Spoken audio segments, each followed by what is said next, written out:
热比亚的这个纪录片在中共的打压之下，反而在台湾呢最近成为询问度最高的一片。而在青年团体的穿针引线之下，热比亚本人还同意来台访问，希望告诉台湾民众新疆人的苦难。不只要热比亚纪录片在台上映，青年逆转本部现在还要邀请热比亚本人来台。居中联系的反共人士林宝华说，已经得到首肯。 高雄这个要放热比亚的电影，就10月中旬，所以弗雷迪呢前几天就跟我们联络了，他想借这个电影节请热比亚来，他们当然很高兴啊，愿意来啊，反正刘导很愿意来。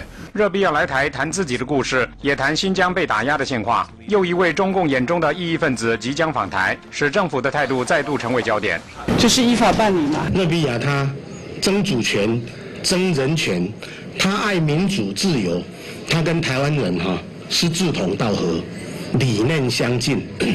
我们台湾人应该要热烈欢迎热比亚到台湾来访问。他来会带给我们多大的正面效应，还是负面效应？